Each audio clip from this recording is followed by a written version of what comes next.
Learn how to forgive yourself. That's one of the most difficult things to do, and that's what the grounding technique is for, is to create space around you so that you can begin to forgive yourself. A lot of us continue to blame ourselves for ongoing situations. There's so many things that we have as regrets. Now, these that are resistant to recovery, it's the same thing, just on a very extreme scale. So this is partly for them, but for everybody really. Because, once you learn to forgive yourself, life goes on and you can accept loss. It's the not forgiving yourself and the shame, the feeling that you're not worthy because of all of these things. So, we constantly beat ourselves up on a daily basis. And it really hurts. Our psyches, our soul, it impairs our connection to the world as well as to our connection to God, to the Creator, to Yahweh. So how do we forgive ourselves? It sounds pretty easy, but it's really not, but it can be. The thing is, we can't forgive ourselves because our higher power, our parents, or whoever it was, put that into us. That limitation there, that belief that we weren't good enough, that we weren't worthy, whatever it is that's keeping us wounded on the inside.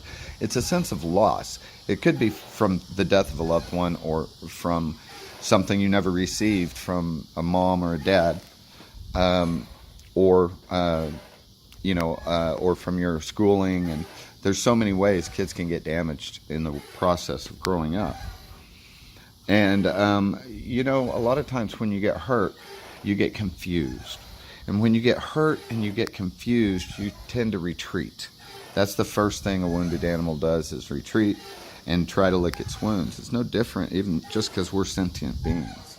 We still have those same needs to go into isolation and find safety and protection. And the trouble comes when there is no safety or protection.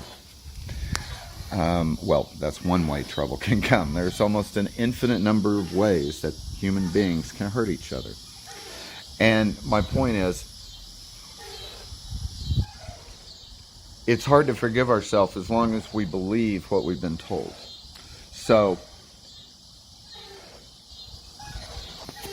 in order to forgive ourselves, for self-forgiveness, we have to embrace the idea that maybe, just maybe, there was never anything wrong with you to begin with. What if you just embrace the idea that everything that is wrong with you and has been wrong with you is because of something somebody else did to you? If you can divorce yourself from that in that way, a lot of times we get so upset and angry, and in our confusion we blame the person over and over and over. That's not really what I'm speaking of. But you have to understand what happened to them, or to the best of your knowledge, or make it up if that's what works, if that's what helps you to resolve those issues. Now, the thing is, the first time you do something wrong, say you're 2 years old and you hit a kid, and your mom usually will come up and slap your hand, and most often the words coming out of her mouth are, "What is wrong with you?" And that is kind of the prevailing concept in our whole society, that if you act out, if you do something wrong, there is something fundamentally wrong with you. It's the entire basis of us arresting children in schools for acting out. Even special needs children. It's ridiculous. You cannot force a square peg into a round hole, no matter how hard you beat it. But if we start to realize, hey, maybe we're supposed to be connected, maybe what we've been told, all of it is a lie. A lot of us don't really realize the effects that parenting has on our own lives. The way our parenting that we received affected ourselves. Whatever you starve for as a child, that's what you're going to seek as an adult. So if you want a quick and easy way to get to the roots of your issues, you've got to figure that part out. What is it that you truly seek? As soon as you understand what you're seeking, then maybe you can at least infer what it is that you missed as a child. For instance, breastfeeding. And when I was a baby, formula was all the rage, and my mom got a shot and fed me bottle the whole time. And that didn't exactly... That affected my outward look later in life by drawing me towards that hourglass figure, the one with the hourglass hips and big upper chest, because it represented a storehouse of plenty. I talk a lot about my father because he was such a large influence on my life. And, when he was a kid, a twin, they had to fight for resources. And his family was dirt poor. And, so when they got a chicken, he got the neck or the wishbone, one or the other. And so his desire for power, for always getting everything for himself, comes from the idea that he's never going to be in a position to get the chicken neck again. I used to think it was that he had an inflated ego because of all of his achievements and his minor celebrity status. And that is part of it, but that's not all of it. There's got to be an origination there. Where did it come from? And my dad has told me the chicken neck story so many times that I was able to eventually connect the dots. And, by the time so I'm realizing my dad as a kid didn't get what he needed. And so that affected my life in certain ways. So by going back to there, I can see how it affected me and the things that I craved in life to make up for those holes in my early self. And that's what it took for me to be able to empathize with my father and forgive him for all of the damage that he did to me and my brother throughout our lives. And so my point is, the first step to really and truly fixing what is wrong with you is to figure out where your first notions of feeling bad come from. It's not really popular to say get Freudian because, there was a lot of sex mixed up in the idea of Freud now, and it's not really about that. It's about the idea that your parents are your gods when you are a child.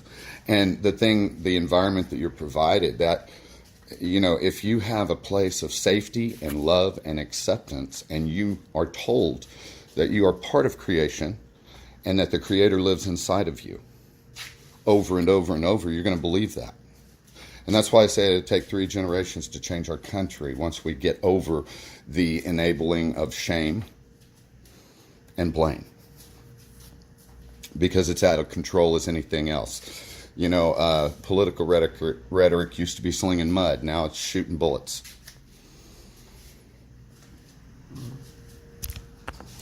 But in order to connect with the Creator, you got to get rid of all those ideas, at least recognize them. All the triggers in the world won't, recognizing your triggers doesn't make them go away. Any mental health person in recovery will tell you that. Affirmations don't work if you don't believe yourself, because somebody else has to tell you that. If nobody actually validates your thinking, where you're coming from, then you don't get that acceptance. And it's impossible to do that 1 hour a week to visit a therapist. It just doesn't work. It's impossible to untangle the mess inside of us when we're so confused. For me, the route to recovery was simply handwriting everything. Everything that had me unsettled. And, it took a lot to figure out the patterns of abuse that I'd lived with, that I was experiencing at the time. But when you come to the end of that, when you realize it really wasn't your fault, and then you realize it really wasn't their fault either, that's when you can break the cycle. That's when you can break the programming. And we can't undo the damage we've already done to our children, because no matter what, most people in America are broken in some way. And we pass on that brokenness to our kids, whether it be they go to the polar extreme of opposite of what we were trying to represent and failing, or their spirit gets crushed or broken the same way ours did, because we just don't know any better. Because we think that personal power means puffing up your chest like a gorilla, making yourself big and threatening, and that's the only way to exercise your personal power. And that's a really, really false assumption that we've just decided to believe in America, is that your personal power is dependent upon the amount of money you have, carrying a sidearm, etc., etc. There's so many different ways that we put our personal power in someplace else because it was taken away from us. We feel the emptiness of, we feel powerless, we feel helpless, and we feel hopeless because we don't see any way to regain that personal power. So people who are resistant to recovery, quit looking at yourself and start looking beyond the end of your nose. That depression is a mirror of self-reflection. It's examining all the failures that we feel we've already done, we've already had, and we are still doing, and we're helpless to do anything about it because we feel powerless. And that's because our country is designed to make you feel that way. Wow. Ain't it great to be an American in 2020?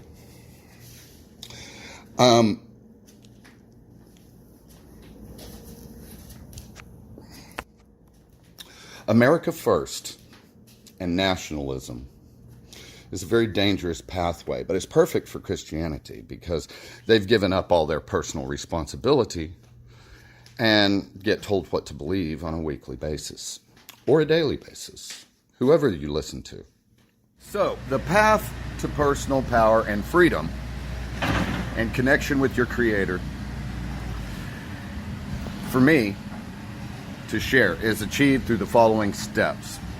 Number one, you have to accept the idea that maybe you were fooled and the Creator's inside there all along, and there's no barrier between us except for the idea, simply.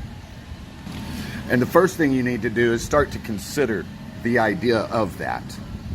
So if you can just entertain the idea for a little bit that maybe there was never anything wrong with you in the beginning, to begin with, before you were started to be told that there was something wrong with you. So yeah, that is kind of sounds like it'd be logical and normal, but a lot of people don't ever get that. And that's why we have a lot of the mental health issues we have in the United States today. So step two, once you get yourself grounded and calm and free of fear, that's the goal. Have a little creative space around yourself inside your head. Create that mental construct, which has an altar, a symbol of peace, a symbol of protection, and your idea of what your connection with the Creator should be, separate from yourself, so that you can interact with that. That's all that you want in your imaginary construct, okay? And by doing this, we block out the outside voices and we get a chance to allow ourselves to think, to gain some perspective. Once you gain that little bit of space, then it's time to start working on your self-forgiveness. That is, start off with what you're doing right now you have no effect over, because you're carrying everything that you had in the past with you into the present. So the idea of this is to get a little bit dispassionate about what happened to you, and instead look at the person who did that to you. Now, it doesn't matter who you are. There is no perfect person on the planet. No child has avoided getting its feelings hurt or its identity questioned. There is just no perfect path to, all we can do is strive for perfection. In today's world, there is no path to perfection because there is no ideal, no goal to seek. So once you, working on the self-forgiveness is, a lot of people who are resistant to recovery, they know all the tricks, they've read a bunch of books, they've gone down several paths, and there's this aura of disbelief, and they're a little bit jaded because they just give up, and that's when you get somebody who's just given up on the world because they feel the world's given up on them. So once we're able to forgive ourselves, once we're able to close off the past, doesn't fix anything in your physical world, okay? You still have to struggle with those daily struggles that we all have. Every living creature on this entire planet, down to an amoeba, has to struggle for their survival. So comfort is not the goal, okay? Reclaiming your personal power is connecting with the Creator, making it so that they can't sway your thoughts and you are able to own your own thoughts.